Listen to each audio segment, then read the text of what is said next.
Hello, and welcome to another episode of Five Alarm Task Force. Um, this is really one of the real important ones because I invited a lot of our guests for the last 8 years to come back and join me on what could very well be our last season. And that's nothing to do with the podcast itself. It's my health. But I'm so glad to bring a friend again. I guess I'm blessed because the vast majority of my guests, I don't know person to person, but a whole big bunch of my guests have become dear friends through our work, just working on social media together. And um, actually, I have to say, truth, EJ and his wife, Amy, were two of my earliest and biggest fans. And there was a video contest or podcast contest, and they signed me up for it, and were always behind me trying to push me and bring the votes up and stuff like that. And that just, I don't know, that sealed the deal, I guess. And I'm so proud to bring back my good friend EJ Henninger. EJ has been designing building systems for more than 20 years. He is currently a senior engineering and operations manager for a plumbing and fire protection team, developing designs for commercial and industrial projects. He has also been a volunteer firefighter for more than 20 years with a local rural fire and rescue company. EJ has worked with the International Association of Fire Chiefs and through his annual Firefighter Relay Challenge to actively support the fight against cancer. He is happily married to his beautiful wife of 25 years and has 3 wonderful sons who, thank goodness, are finally out of the house, right? EJ, welcome back. It's so good to have you. So good to be back. I'm so thrilled that you asked. It's pretty interesting too because I was Uh-oh. thinking about asking to come back, and you beat me to the punch and asked if I would do a return visit, which I'm not going to turn that down. I love doing this. I love sharing what I can with people that are out there. I appreciate all the kind words you had for me. It goes back to you. I mean, you are one of my earliest supporters. You've been there multiple levels, not only just to encourage, but you've done your fair share with helping to edit and co-read different things throughout the years, and just have always been there. If I pick up the phone, I know you're going to answer. Uh, I love how you always ask about the family first. I should probably do better at that, but yeah, it's great to be back. It's great to have this relationship. And it's been, like I said, the admiration goes both ways for sure. Yeah, thank you very much for that. Folks, what's really important is other than being a volunteer firefighter, as we said in the bio, EJ has been working for years that I know of in creating fire protection systems, planning them out. He travels, God, back in the day, he was traveling all over the place for that. He's a little bit more settled now. But the fact is that it's not a topic that we often hear on podcasts, is building development while it's being developed. We've talked about with other guests how important it is that a department, whether it's the chief, a captain, or a different officer, needs to be visiting new construction within your fire service area, because you need to learn how to deal with the sprinkler systems, how they work, how you pump to them, even where you go to pump them. And that's something else we talked about sometimes. But the fact is that his specialty also became his avocation by joining the local volunteer fire company. And he brought that to them to emphasize the need for everybody in the firehouse knowing if your buildings are sprinklered, if they are, what type, et cetera, et cetera. I'm going to let EJ talk about that, but we're not just talking about the basics today. We've grown since that last interview 2 years ago, right? For sure. Yeah, so a little bit of background. Like Steve said, I've been working in engineering for a while, which has given me kind of a unique perspective with respect to buildings and building systems. We always talk about building construction, which is super important. Everybody needs to be aware of that. But I've always felt that that knowledge of buildings can go further. I think we need to understand how buildings live, how they breathe, how they operate. Uh, so if we have that background knowledge, we can use that to improve tactics, which will improve safety ultimately. Right. And that's, I think, that's the key here, is that everything we're going to be talking about is basically to educate our brothers and sisters about sprinkler systems and giving you, I should say, the true facts and not what we think are facts. And there are not a lot of people other than those who work in the same field as EJ, but they know the inner workings. And sometimes if we haven't uh, pushed ourselves, our department, to learn more, you could actually wind up doing more damage if you don't hook up right, if you don't know what the flow should be, et cetera, et cetera. And that's a little bit more we're going to talk about. So first of all, before we even talk about the specifics, how do we get our brothers and sisters to buy in to learning this level of fire education? Steve, I wish I knew that answer because if I did, I would be retired from my job and running the convention circuit across the country full time. It's a hard sell. There's not a lot of appeal to it. It's not something that can be made hands on. It's very dry at first blush, but oftentimes after I've been able to give my presentation, a lot of people realize how interesting it is, or that they already had some level of knowledge, or I never walk away from a presentation without learning something from the group. Something gets added, Sure. something gets learned. So it is a hard sell, and all I can say is give it a shot, because it really is important. Just one small example, everybody knows you control the air, you control the fire. But do we know what's controlling the air in like a large commercial building? It's going to be some type of an air handling unit. Is it on the roof? Is it in a mechanical room?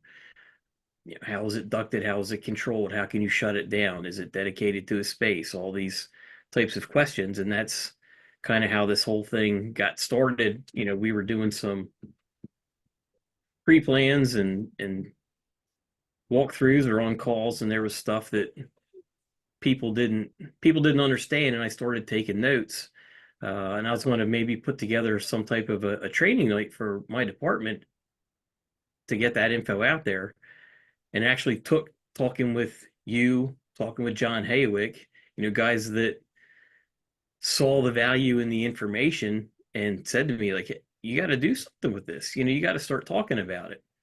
So that's why I put together the presentation, and it's grown since then. It started with the basics, it's like some mechanical equipment like air handlers and large rooftop equipment, electrical safety, some stuff with plumbing and natural gas, and it's the presentation has greatly expanded. I've been getting into inert gases, which we're starting to see as a byproduct of cryogenics for, say, cryotherapy, physical therapy. A lot of liquid CO2 is being used now for carbonization in sodas. So we're seeing liquid CO2 doers at you know, convenience stores. I have a whole section on using the thermal imaging camera to identify and locate problems and hazards, which I can't take credit for. It's pretty much all out of Andy Starnes' head. He Just gave going me to a say lot of that. photos, and a lot of it came from his presentations. I added to it where I could put personal experience or my spin on it, and I get to use that with his blessing, which is phenomenal and truly humbling to me. But yeah, so like I said, it's a hard sell, but it's important. And like I said, I just ask that people give it a chance. Because once you get through it, you'll realize that the value that it can have, and the breadth of what we talk about. Sure, sure. And I think what's important here is that what you just said in some of the areas that you cover, this is more than just to engineering for sprinkler systems.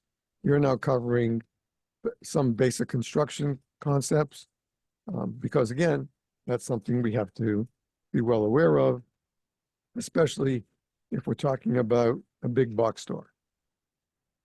Because, it's one thing to go, a couple of streets down and you have a small little deli or a small little store on fire. But when you have a big box store, we've talked about these, we've got great guests, John Vance has been here and others have talked about this, that you don't have the luxury of time at a big box store. And you need to, if you're first due, you need to know exactly what those first several steps have to be to lay into the sprinkler system if they have it, and if it's still working. Because we've talked about one of the big fires in California of a Home Depot, and then there was another one of a Walmart. And for whatever reason, I think in both of those, the sprinkler systems, or one of those, the sprinkler systems may have failed. So you need to know that before you start hooking up to the fire department, the FDC, the fire department connection, because the last thing you want to do is flood the store unless it's absolutely necessary to quench the fire. Right. Yeah, and there's a lot of things that are done on the engineering side, and I'm not sure if firefighters understand a lot of things that are required. Do we know that every standpipe is supposed to have an isolation valve at the base? So if something goes wrong, and if you have a failure on a standpipe and you need to get that thing shut down and moved to another stairwell, do you know that that valve is supposed to be there? Do you know that the valve is there? Do you know where the valve is? Did it get buried above a ceiling? If so, do you have a system for marking the ceiling, or the valve location with a placard on the wall? There's a lot of little things like that that have always been interesting to me, because being on both sides between the volunteer fire service and the engineering world, there's a big disconnect. So I'm always constantly trying to reconcile those two worlds, and it's not always easy, because what I do for my day job in engineering is not typical to what's in my first due here, what I'm used to seeing. And I've had people at work ask me, well, what does your fire department do in this situation? How do you guys work off of a standpipe? And I'm like, I don't know. The biggest thing we have in our municipality is a barn. It's it it doesn't it yeah, it's not apples to apples. So it's always fun trying to figure all this stuff out, and relate the two worlds to each other. And it ends up being a learning experience on both sides. Does your department respond mutual aid in your greater area? Yes. Yeah, that's pretty much of a given.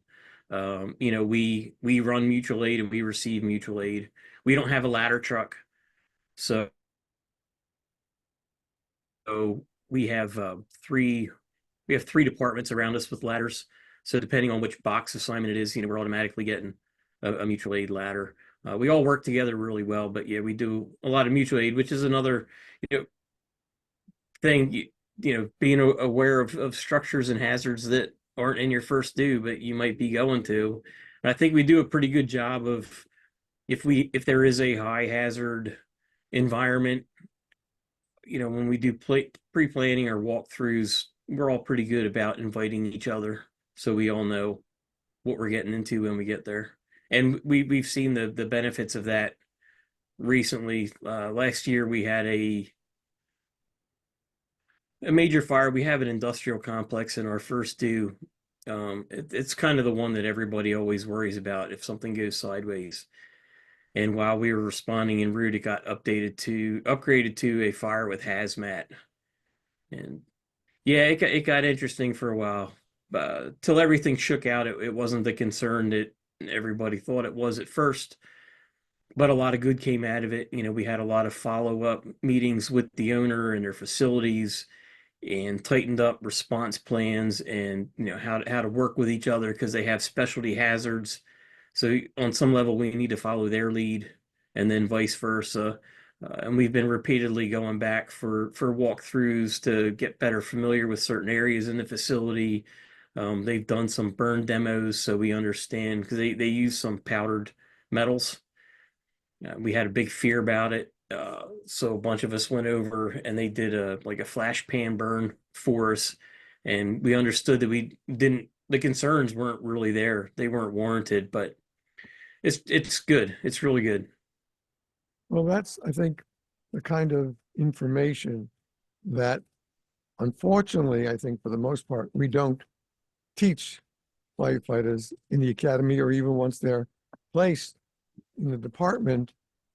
But it is something that not only, you don't just haze the new rookie or two, but you really need to share with them as part of their in-house training these kind of things, if you have them in your first response or second level of mutual aid, because you need to know what's going on their side of the street just as much as they should know what's going on your side of the street. And the chiefs should be working together to plan the mutual aid. And maybe, like with the company that EJ just talked about, it might be more than his firehouse can handle. And they may need the ladder trucks for elevated streams. Whatever the case is, no one alarm is the same everywhere you go. Nope. Right? And so we have to be prepared to be good firefighters. We have to be prepared with our primary way to go, and then maybe a secondary way to look at it, and possibly a tertiary way of looking at it. Because we need absolutely to have that knowledge, even if it's reviewed at the buggy, maybe wherever the battalion chief or the acting chief is. And you can get some information from whoever's running the buggy. And that is something that not to just trying to shove down your throat at the fire scene, but it should be something that you folks are learning as part of either your initial training coming onto a department, or within a year or two of joining and being accepted. Again, whether it's career, volunteer, part pay, doesn't make any difference. You need to know your business. And our business is more than just turning on a hydrant and flowing water.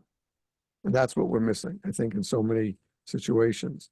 Everybody loves to, stand on the queue and run through the streets and go through red lights, which we're also trying to control, because so sadly, over the last couple of years, we've had far too many collisions of fire apparatus responding to the same call.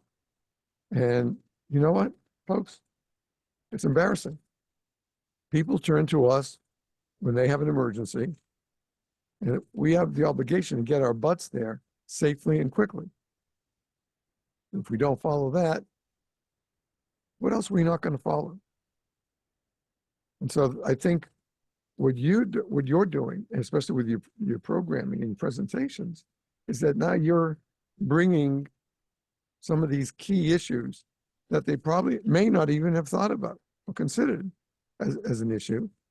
And you're sharing your experience and your knowledge with them to better educate them. Let's put it that way.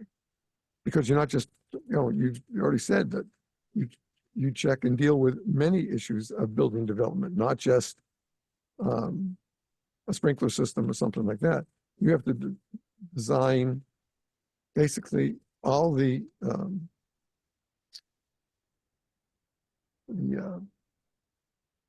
trying to think of the best word, but you have to encompass all that you can in the time period of your presentation. But there's an awful lot to convey to your audiences. There is, like I said, it just keeps getting longer. And we touch on a lot of these systems, but one thing that we don't have a lot of time to do and just gets touched on it briefly at the end, and what has been on my mind recently is, okay, it's great, there's all this stuff in a building, but how do we know about it? How do we find out about it? Where do we get that knowledge from? Who do we need to form relationships with to be able to receive this knowledge, understand it, and then turn it into, operational, better operational performance. So that's what's been on my mind lately. It varies by department. Obviously, if you have somebody like FDNY, they're going to have a formal group that's doing plan reviews and inspections and things of that nature. But you go out in a rural municipality similar to where I am, first of all, the department's volunteer. So you're not, chances are you don't have members performing a lot of these tasks. Chief might be involved in some level, or fire marshal, but even their involvement may be limited. I know when I first started at my department, our fire marshal would do annual inspections, but as far as plans reviews went, all he did was review like development layouts for hydrant locations. All the other plan reviews, like the formal reviews for sprinkler systems and things of that nature, was basically outsourced to an engineering firm, which from what I can tell, is pretty common for areas like this.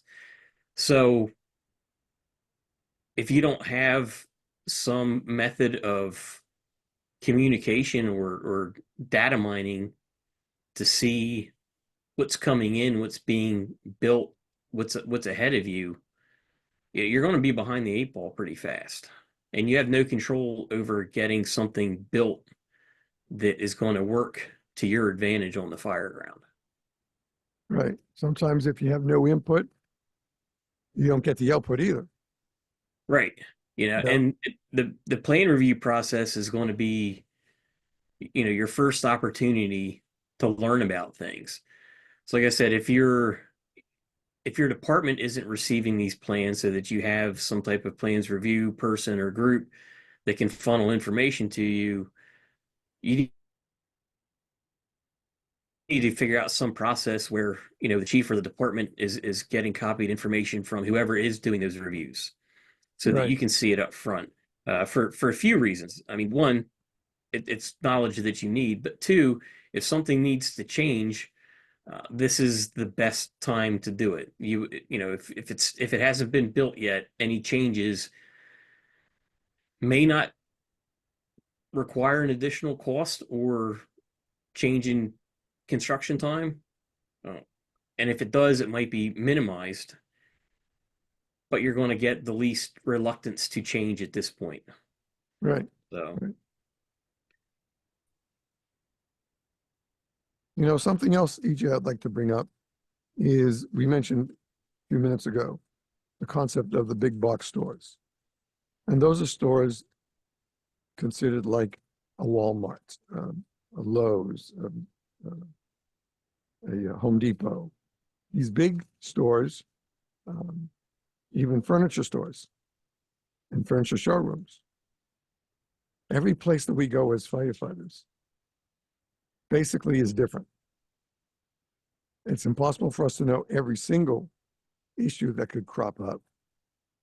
And as you said, you have a company like Philly Fire and FDNY, Chicago Fire, not the TV show, Chicago Fire Department, like the days of a great movie they did uh, with Kurt Russell Yeah. as, yeah, yeah. So the fact is that in our world, not the movie world or the TV world, in our world, the fact that if we have a big box or relatively large store with a lot of square footage, it will probably have a fire department connection. Probably, not a guarantee. But how do we convey to our brothers and sisters, whether watching this or listening to this, or just in general, and even when you make your presentations at these programs, how do we get the rank and file to take a bite out of this almost poisoned apple? Good question.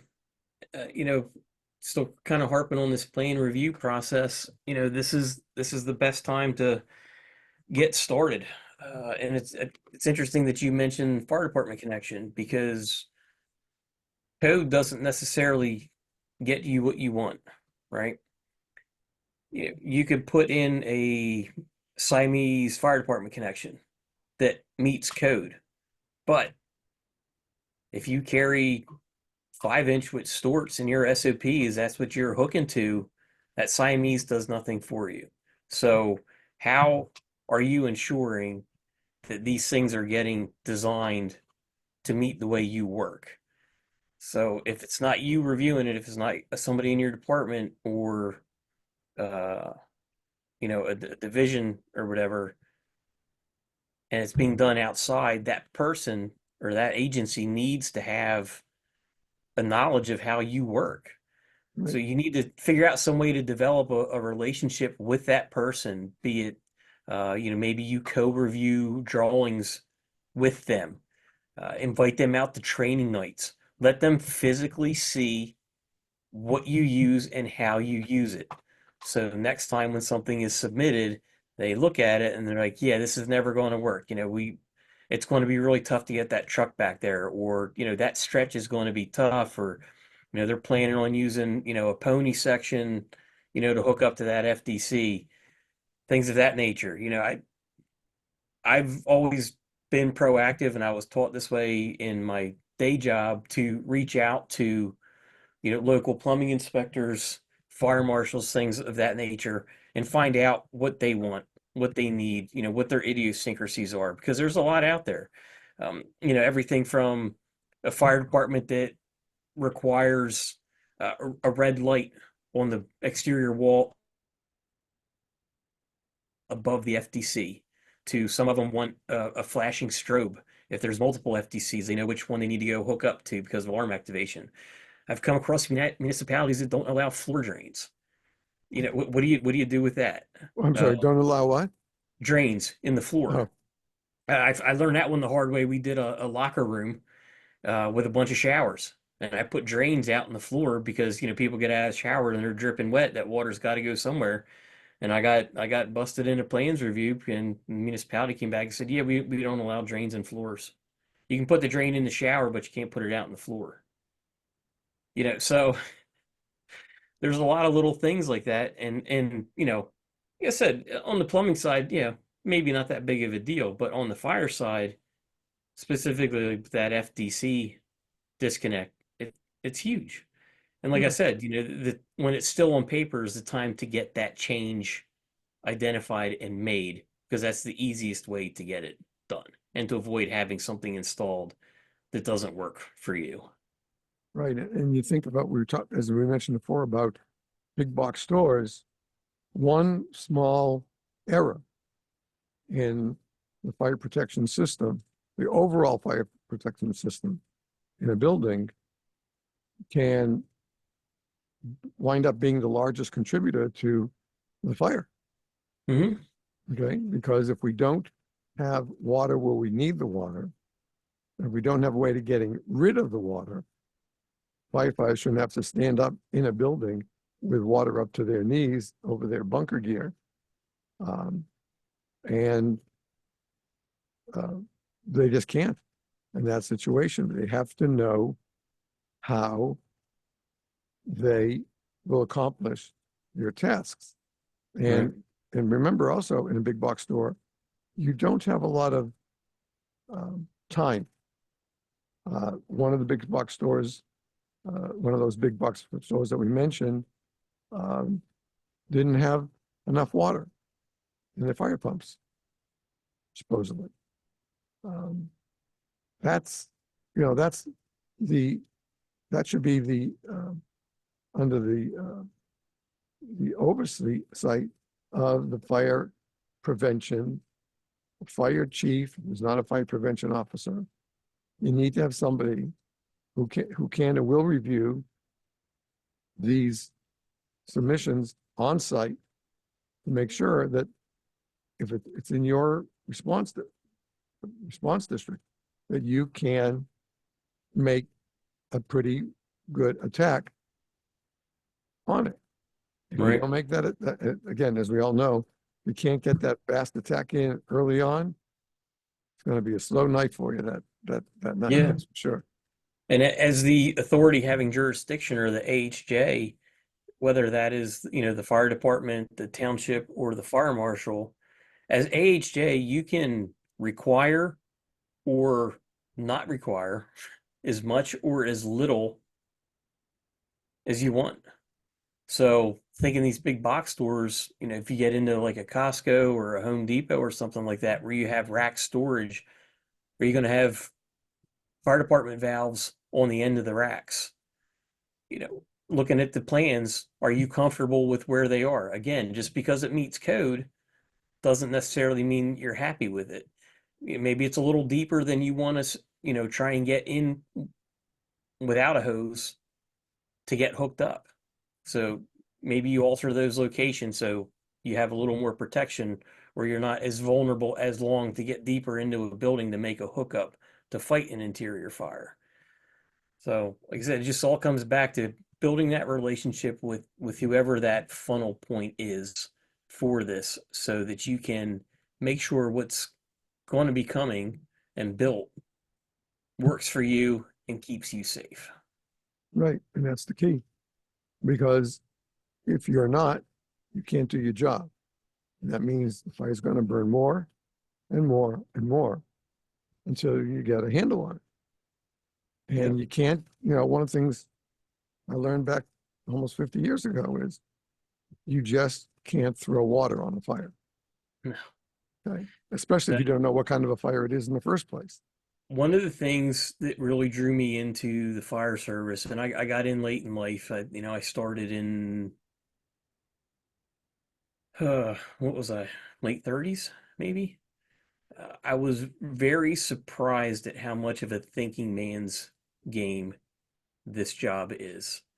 I really just underestimated that, thinking it was just, you know, kicking indoors and dragging hoses and spraying water. Just brute force. We're going to Right. beat this thing and knock it back. And it's not that at all. It's staggering how intelligent you have to be to operate efficiently and safely.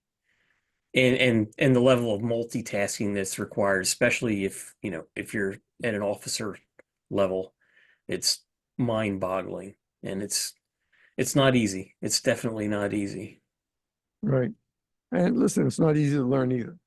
So we have to give uh, credits on both sides, that an instructor knows this information well, has plenty of experience with it, can definitely give you guidance, and can also give you maybe a shortcut or two that would help you rather than create a snafu in your gallonage or how far you can reach, etc.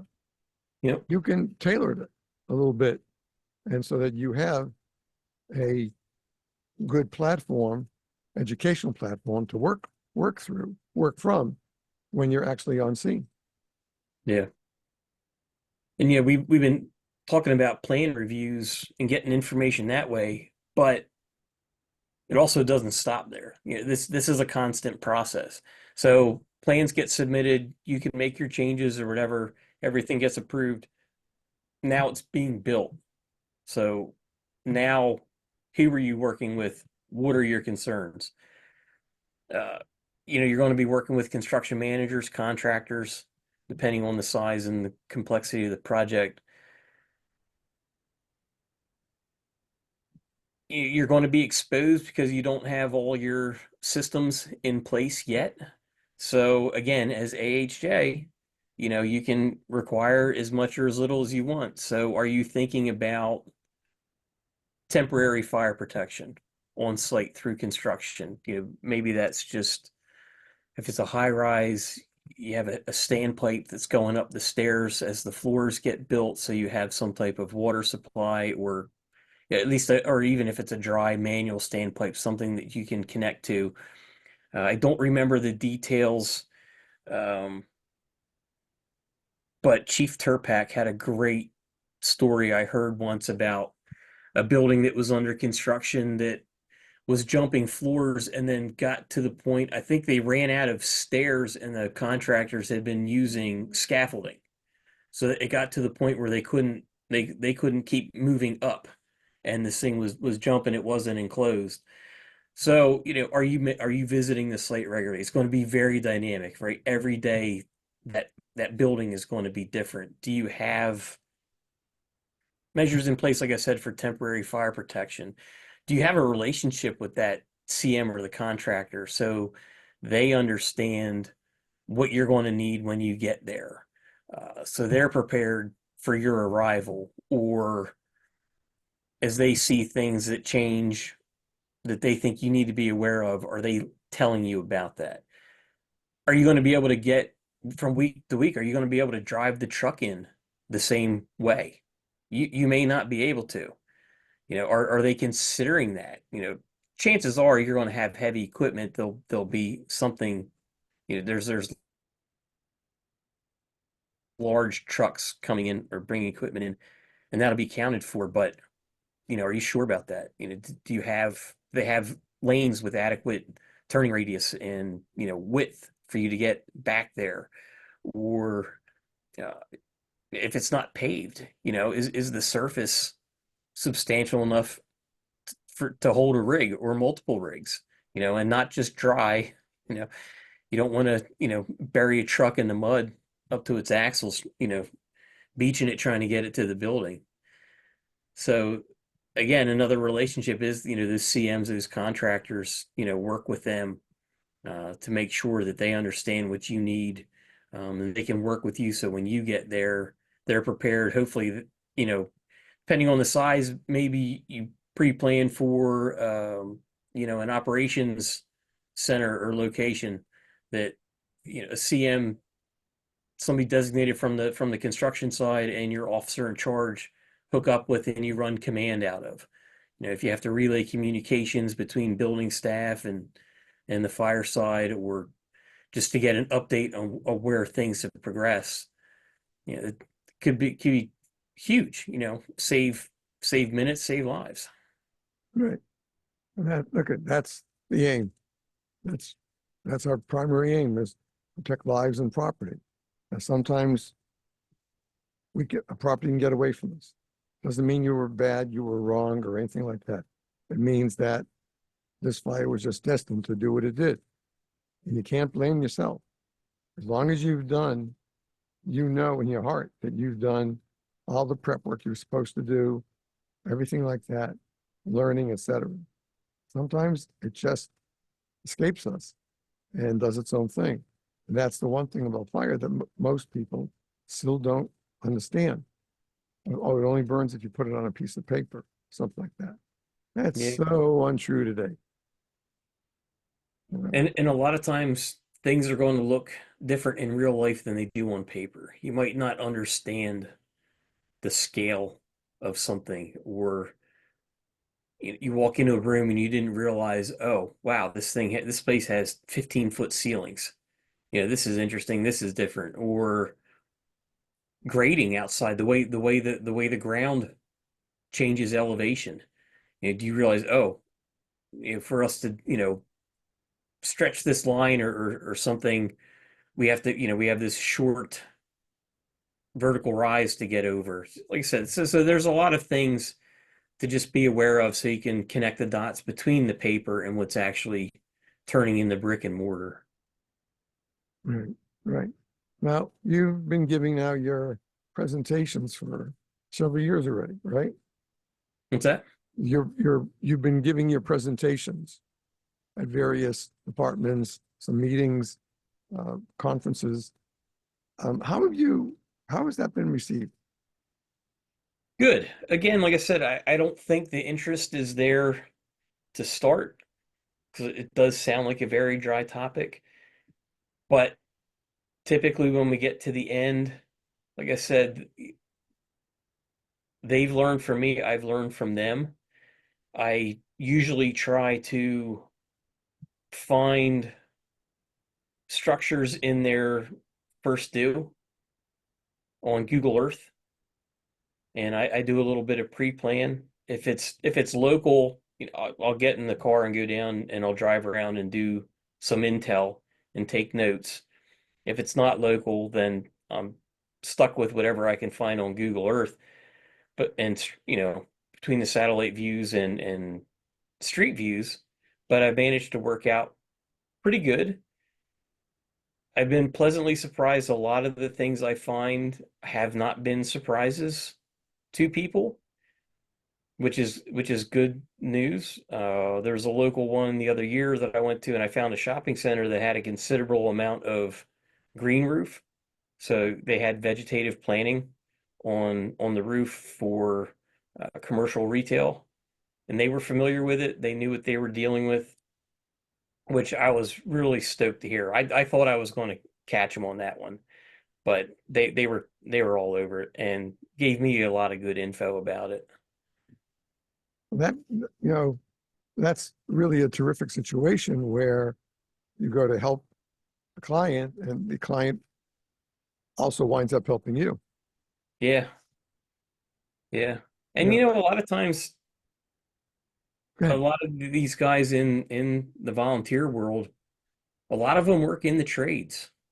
A lot of them are Yep, HVAC mechanics, electricians. So there's a lot of good info. Like I said, I've been taught quite a few things, and it goes right back into the presentation to pass along to everybody else. that's great. It's great. So as you learn, you're able to pass that on to the people who come to the conferences and listen to your presentation. Yeah, it was actually funny when I did Firehouse. I used a Home Depot. I don't even remember what state it was in, Ohio or Illinois or something. And I didn't have a ton of people in my class. I mean, like I said, it's a dry topic, and I forget who was across the aisle from me presenting at the same time, but it was one of the big names. So I was up against some stiff competition. A good dynamic, well-known speaker with a good topic. But yeah, I zoom in on this Home Depot, kind of in the middle of whatever state it was in, and the guy sitting there says, "Why did you pick that?" And I said, "Well, somebody had reached out to me about doing a presentation, and this was fairly local, so I thought it would be really good." I said, "Why'd you ask?" He said, "I work there." So we actually got to have a good conversation. He was able to provide a little more info about the structure, explain, things as we were moving around it. Well, that's it. Mutual enrichment is what I Yep, called it in teaching. for sure. Is not only do you teach the kids, but you can learn from them too. And it's the same thing with clients, no matter what kind of a job you have. You you can either talk to them, which they don't like, but you can talk with them and you get anything you need. For Uh, sure. For sure. that's the key. That's key. All right, folks, we're going to take a break here. When we come back, we'll be talking more with EJ about not only the work he does, but the work he's trying to do in getting these messages out to fire departments, not just in his area in southeastern Yep. Pennsylvania. Yeah, southeastern Pennsylvania. And what they found, where they saw room for improvement and where they did really well. So we'll be right back right after these words. As always, please stay tuned.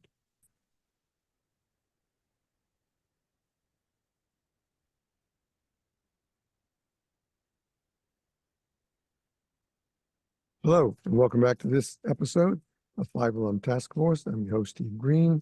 Happy to be here with you. Happy to have you here with us. I'm also very happy to have our guest today, EJ Henninger. Again, one of those people that I call a dear friend, but we've never met in person. I'm waiting for him and his wife to grab a flight down to South Florida when the cold season kicks in.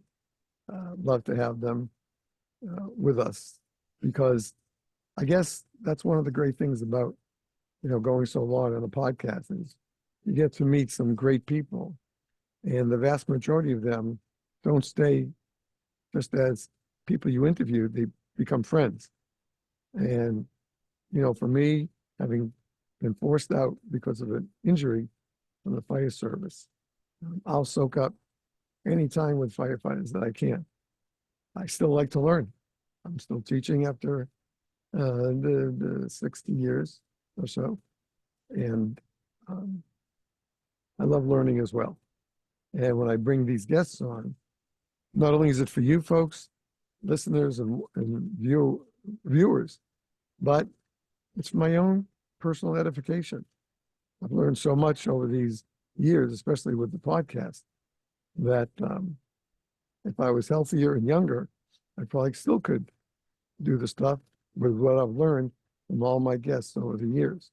And EJ Henninger is one of those people. And he has always been very supportive of the podcast. And I'm proud this will be this I think is your third time here, right? I'm not sure. Yeah. It's at least twice, if not three. At least twice, right? It's not three.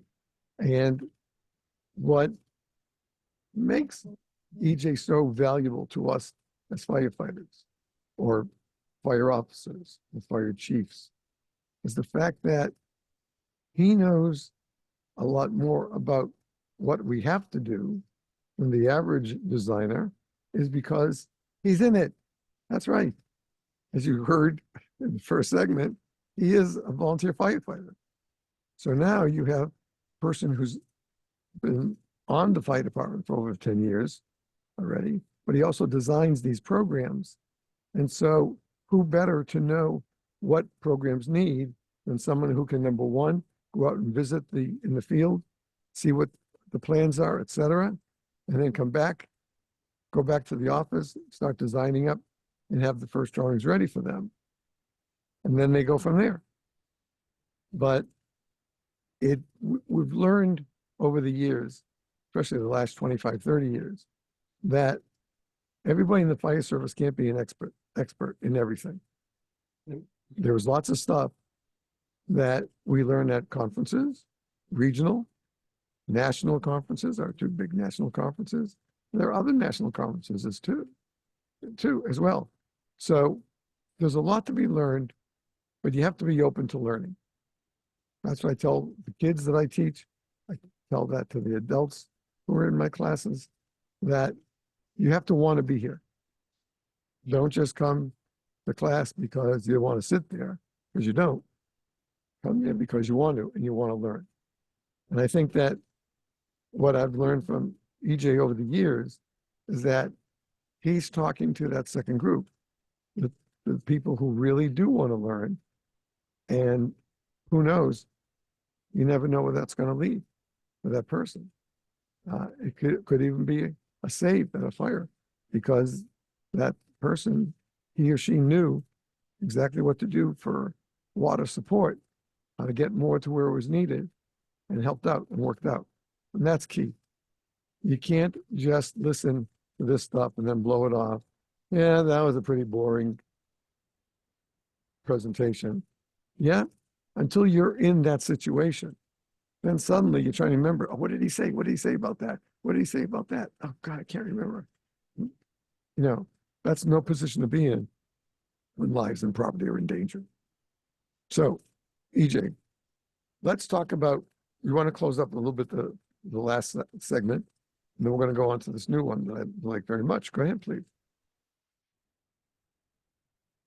Yeah, so typically towards the end of construction, you'll have some type of commissioning process, either formal or informal, depending on the type of project. I did a lot of work for a lot of years for pharmaceutical biotech type companies, things that would be injected or ingested. So there's a very strict process to ensure that everything was installed and operating correctly. That can still happen on a straightforward commercial construction type project as well. It's maybe not as formal or as in depth, but basically everything will be, you're going to kick the tires and light the fires, right? You're going to get everything up and running, make sure everything's working as it's supposed to be, and smoothly. This is a great time for firefighters to be at a building. First of all, you're going to have everybody that was involved in a piece of equipment or an operation from front to back, most likely.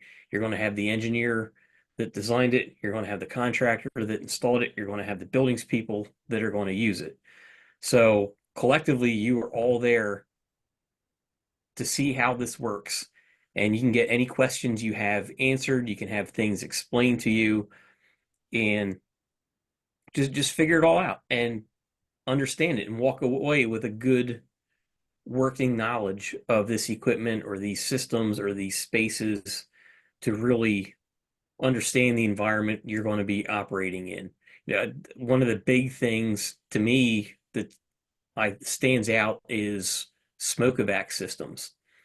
To be there when they do the operations tests. Do you understand what like a big atrium is going to feel like when you're in there with those massive fans running? Door pulls are going to be a little harder.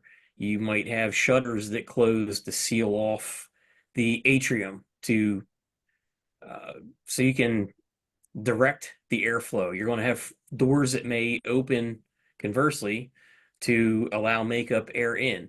It's going to be loud. You know how fast that smoke is going to rise. So that is a perfect example of a time that you want to be there in commissioning to really understand all the working parts and pieces of a system and how it's going to impact what you do. And for no other reason, just to be able to understand the change in environment that you're going to be in if you're in that space. Right. And that's important because once you cross that line, making entry to the building or the facility, then you gotta have your wits about you the entire time. We don't have the Yeah. luxury of just sitting back and thinking. You have to be able to think on your feet.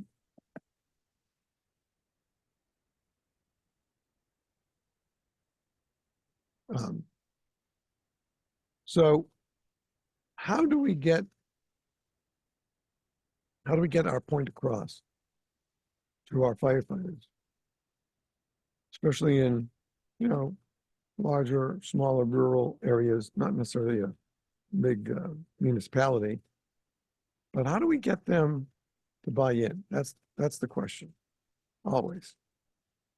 Yeah, and unfortunately, we tend to be more reactive than proactive, right? A lot of times, when do we see big changes or advances in safety or tactics? It's usually following a disaster. Something went horribly wrong, and either citizens or firefighters or both got hurt.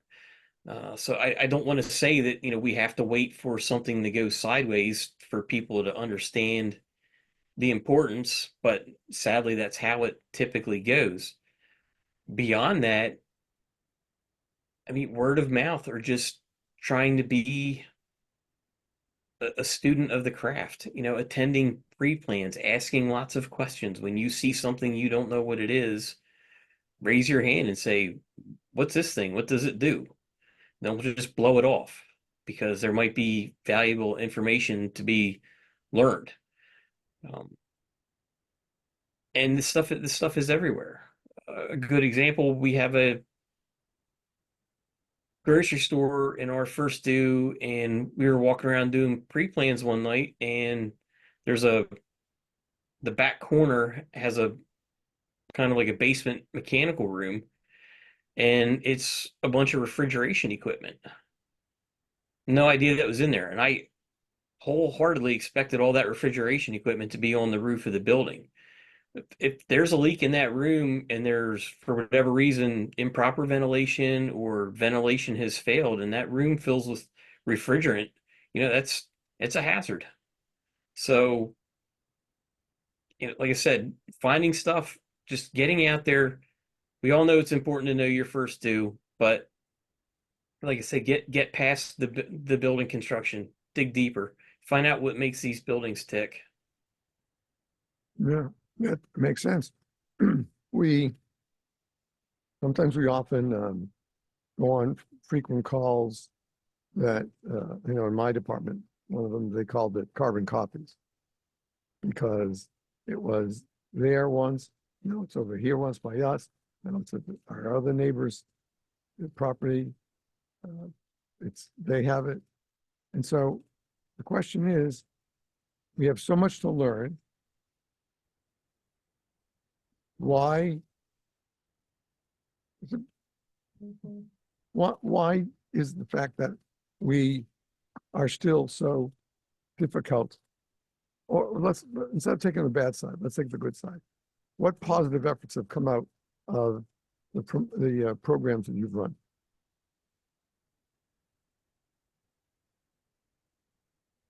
I don't know if I can put my finger on anything specific.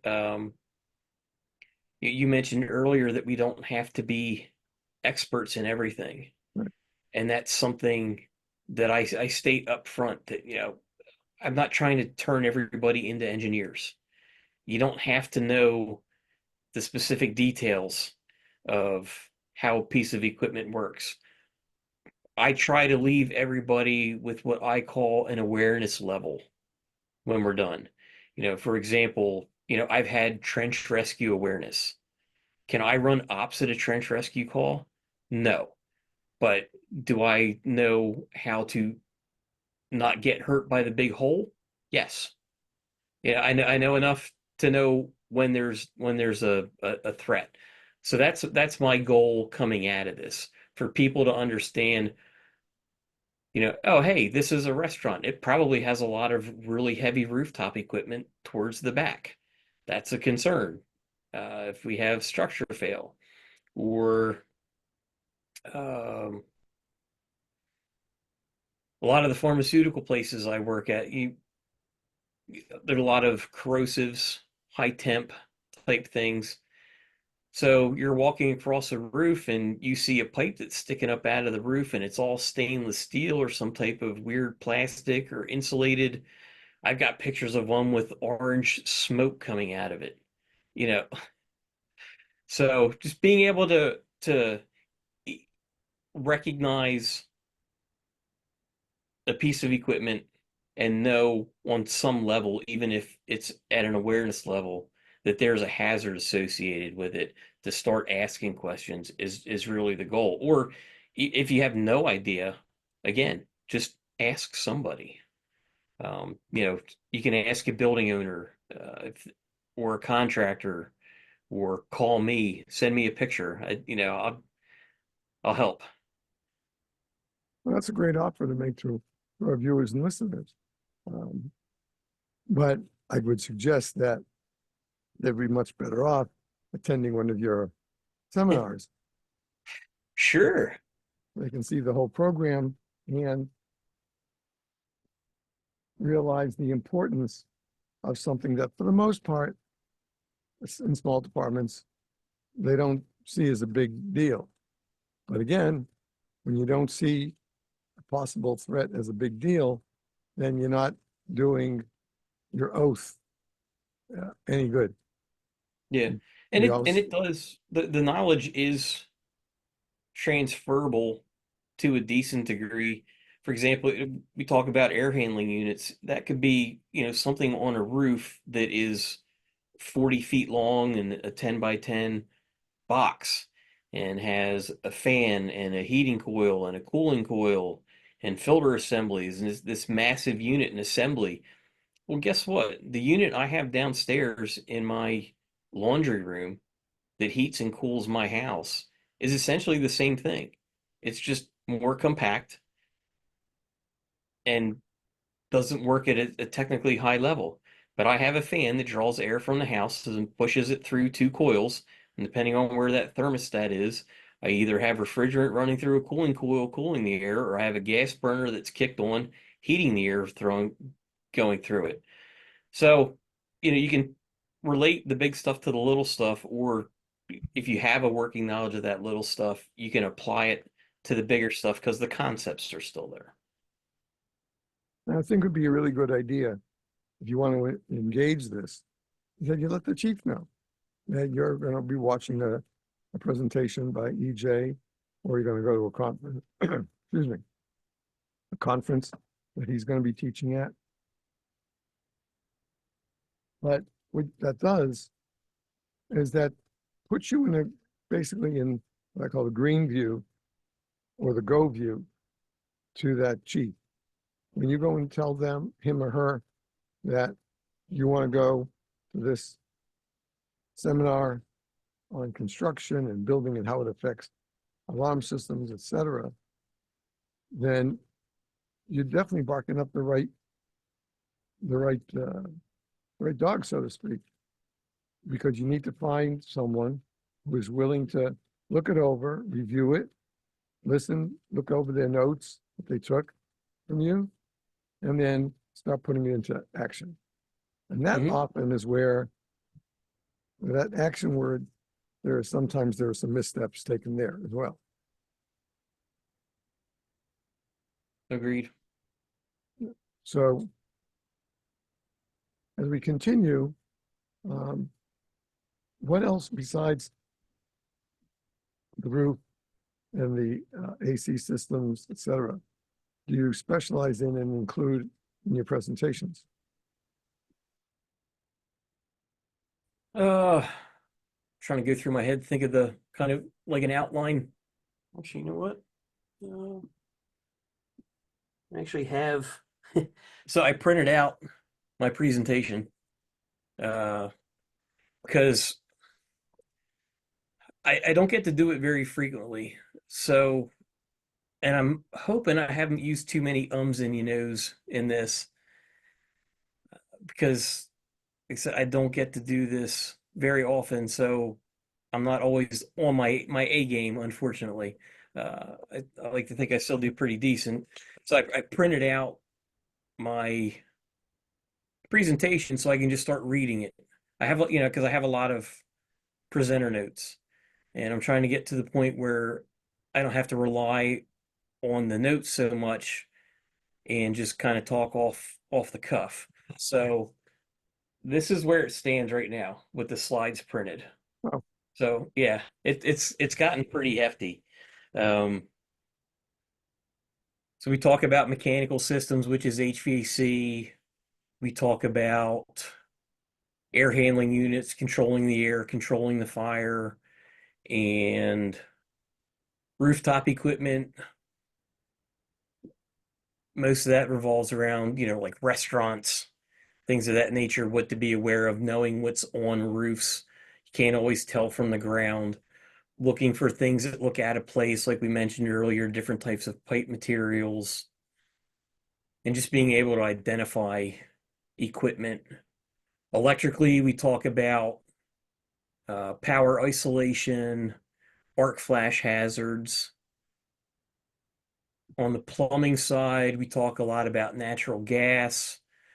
So I get into the inert gases like liquid nitrogen, liquid carbon dioxide that are becoming more common and prevalent with different common structures.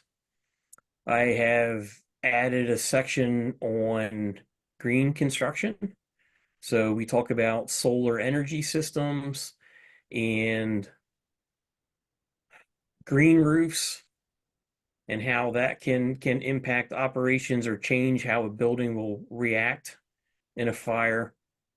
I added the section on thermal imaging, which is great and always seems to be popular.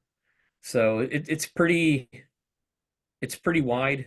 Um, I still have more to go. I'd like to get deeper into the green construction and not just talk about green systems, but actual building construction because there's a lot there.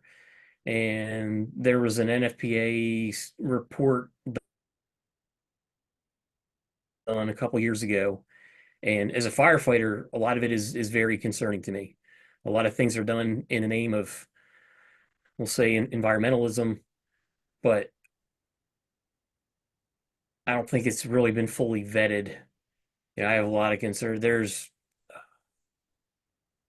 They're doing, multi-structure construction and steel columns are gone. And it's full wood beams. Is the major structural part, which is said I don't think the testing is there to understand how this is going to hold up or react in a fire environment. So we touch on a lot, we get into a lot, and more to come for sure. Yeah, well, that's good. I mean, there's no doubt that too many of our brothers and sisters kind of fade away from education, um, whether it's college education or an associate degree somewhere. And if you think about the like the junior college or the community college program, you can always check with a guide, schedule a guide as far as what courses does he or she feel best for you based on your grades from your previous 4 semesters. And the same thing needs to happen in the fire service. We can't just let companies celebrate a celebration of 25 years together or 50 years together. But we have to answer the people who write to us. That's the people who are looking for financial assistance from us or something like that in that ilk. But the fact is that we can't give what we don't have. But we're always trying to get more. I guess that's the most polite way I can say it. Yeah. Um, so what do you see coming in the next 5 to 10 years, EJ? For me or like with You in the fire service, et cetera. well, for me personally, I want to see this program grow. I enjoy spending time with other firefighters. I enjoy sharing and receiving info. I'm not looking to get rich off of this endeavor by any means. Uh, I just like learning, sharing, meeting new people, staying connected with friends like you uh, that have a genuine interest in listening to me run my mouth for a while. So, fire service wise, me personally on the fire service, I have taken kind of a step back over the last year between work obligations and some other things really took me out of being active. So I'm trying to work my way back in. It hasn't been easy, but I'm working on it. So I just want to get back to being active and having fun and get to ride in the back seat again, which is pretty cool and enjoyable. And then yeah, just keep taking the knowledge, even the knowledge as a firefighter, what I get from the fire service, and help me design better designs that firefighters can use to be more efficient, more tactically sound and safe. Right. And that's really been your goal from the very start, is you didn't want to come on here just to toot your own horn. But I wanted you the first time, even to teach about what you're doing and why. And that's, I think, we got the biggest reaction for that because people want to say, yeah, I liked him because he covered this and nobody else has ever covered in a conference of any kind. And that's a sad reality, but it is what it is. But this person's trying to learn it on their own. Then you have another person, let's say a girl in this take, who, she leans more to leaving messages online through social media than she does talking to somebody. And there's a big difference between what somebody tells you and what is actually the truth. We know that we come in, we try to make sure all the people in our neighborhoods are all covered. They all have wet blankets on. We might be helping them with CDA or an IFAC implementation. The IFAC, the effect of 90, the effect can be different on each person when they hear it or they see it. But the fact is that alarm, whether it's a siren, an air siren, whatever, pagers, that messages you're on your job now. You're on the job as a firefighter. Even if you're a volunteer, you're going to be a firefighter. And you're going to learn this, and that. And if you don't, well, we'll have to retest you a couple of weeks later. And that's what we have to do. Later on, all of a sudden, we see this firefighter thriving in his or her job. And they're working their guts out, doing the best they can with that animal that was put up on the flag post, which was very uncalled for, with a pride. And also had them happy to thank, each other. It is important as firefighters that we welcome, may not always agree, but we welcome new points of view from new listeners and viewers. That's why we put it on the video tube as a viewer file, and we put it on on Instagram through our connections on social media there as well. And we put on Facebook as well. But you should never head off to a call with a feeling, I got this, I know what to do. Because that's the curse. Yeah, I mean, you want to be confident, but you don't want to be cocky. Exactly. We need to stay away from that. Very much so. Well, my friend, do you have anything else you'd like to add? Not really. I mean, I guess I'll, kind of shamelessly plug myself. I'm not a Absolutely. self-promotion guy, but, if anybody's interested, uh, check out the website, buildingfirefighters.com. We have some articles posted on there. We have information about my programs and links to social media, friends and family page where people can connect with people like you and everybody else who has helped and supported me over time. Um, thanks for having me back. Appreciate it. Like I said, I love it when anybody will give me the chance to talk. I just kind of had a humbling realization. I've always been impressed by your thirst for knowledge, and it's not just focused on any one topic, Right. which is why I've always been a fan of the podcast. And I've said it before, and I'll say it again. You have a knack for finding great guests, and oftentimes they're people you've never heard of, but once you listen to them, you know you should have known of them already. And it just kind of dawned on me, I guess I'm in that group now, which is very, very humbling. So, yeah, again, just so appreciative to be able to, you know, come on here and talk. Well, I'm lucky that I have a friend like you that, our friendship goes way beyond the podcast. We talk to each other fairly frequently and just to find out what's going on in our lives.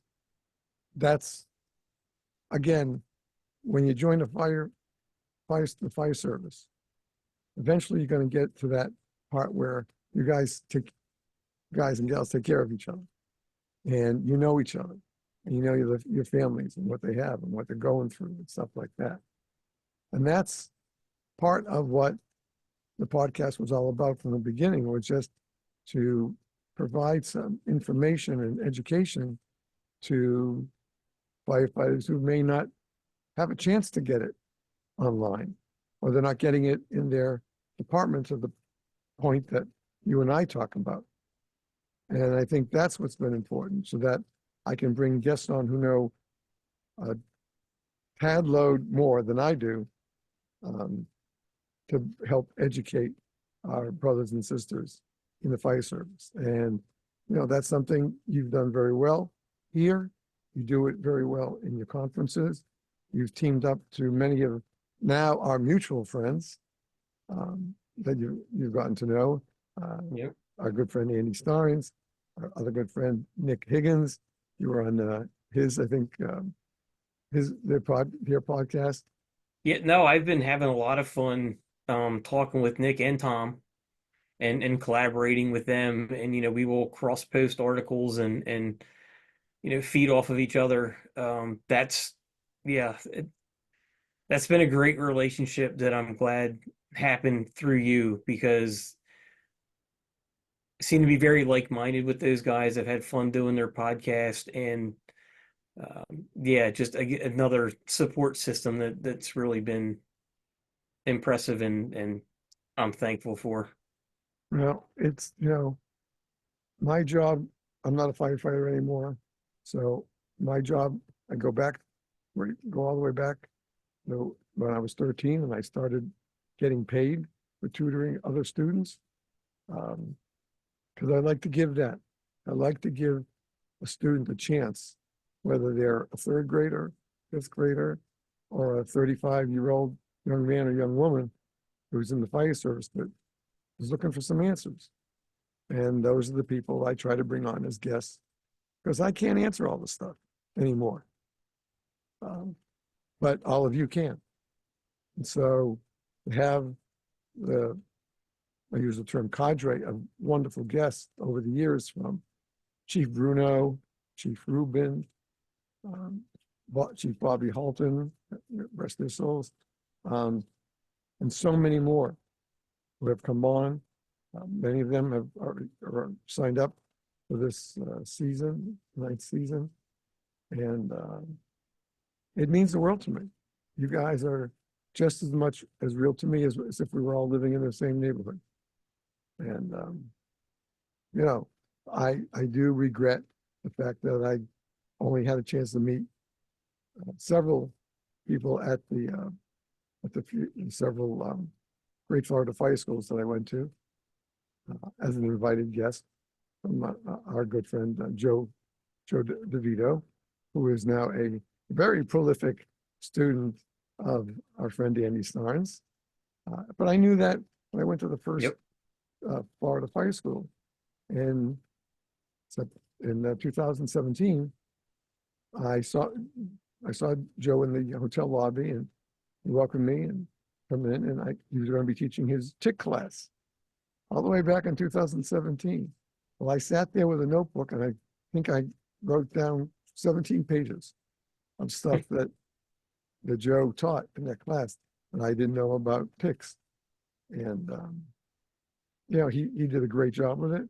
And of course, he's grown wings and flown out. He's giving a couple of major conferences presentations. Yeah, no, I love seeing what he's been doing lately. Oh yeah, he So does, happy for him. really does great. And there are many, many people who, not death, were written into us after a show.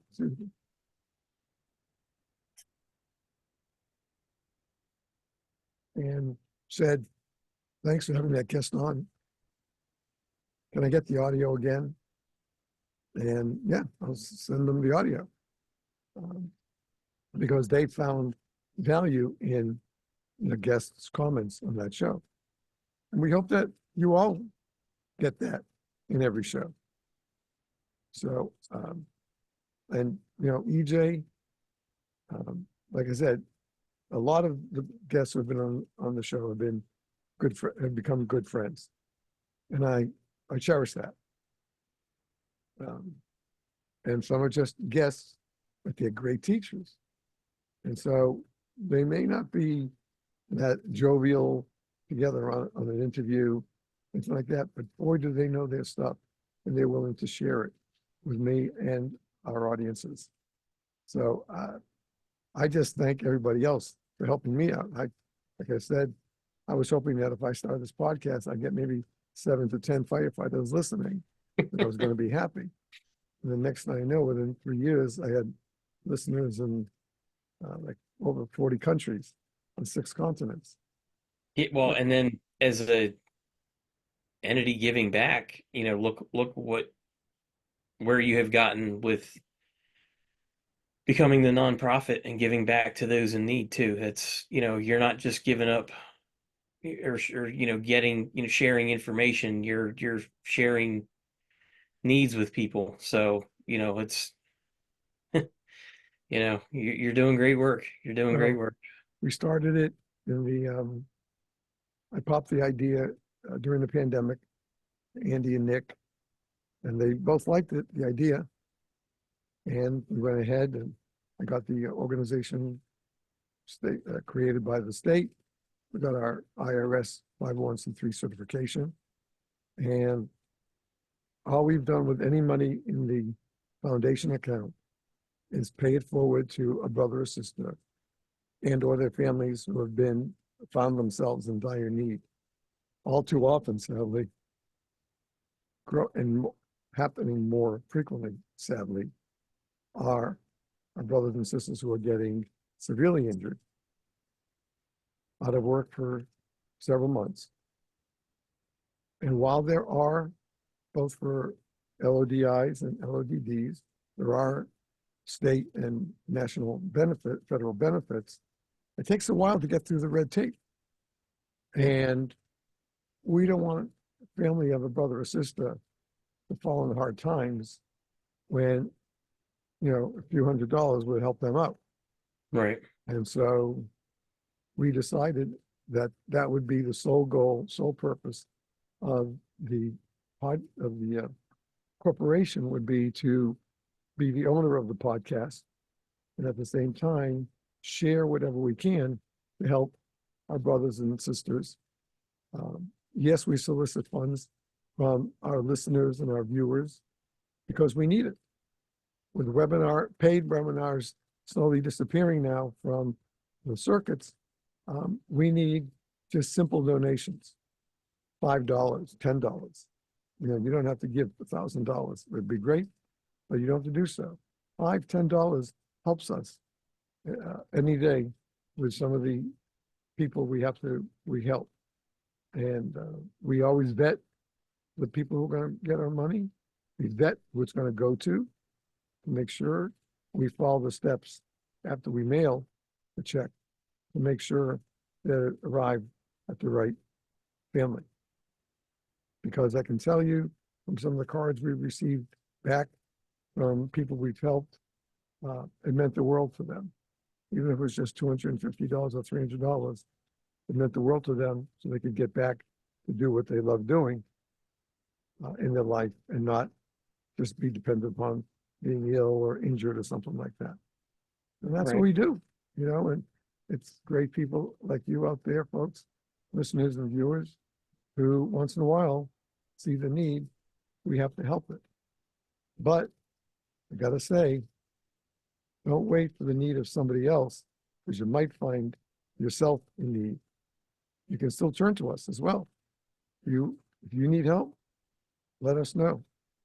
And drop us a line, an email to dalmatprod, D is in Delta, A Alpha, L Lincoln, M. Michael, A. Apple, T. Tango, P. Peter, R.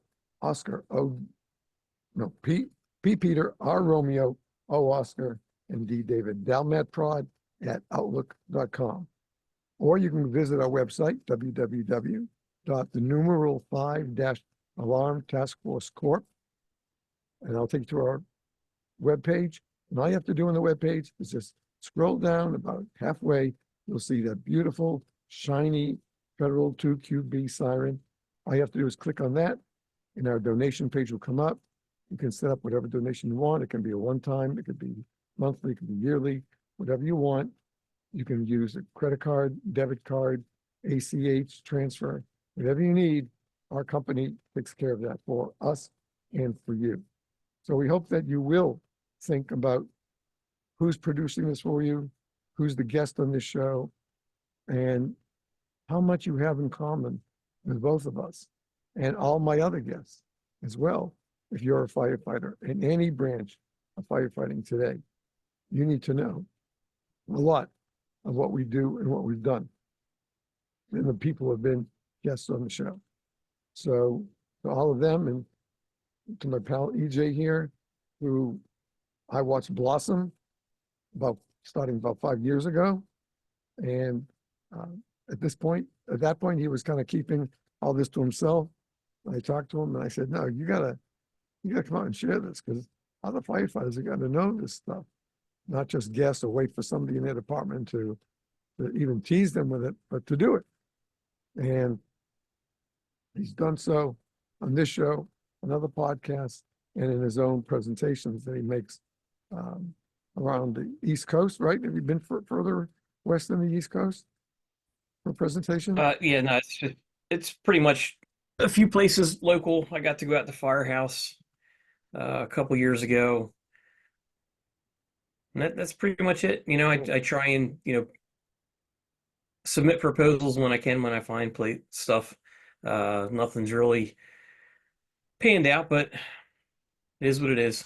Just keep putting it out there and Exactly. see what happens. So we do have a few upcoming, one pretty decent sized presentation, and then I'm looking to do, I don't want to say traveling, but kind of branching out, maybe getting up into North Jersey, uh, hopefully later this year. But we'll And see what's this first one you're talking about?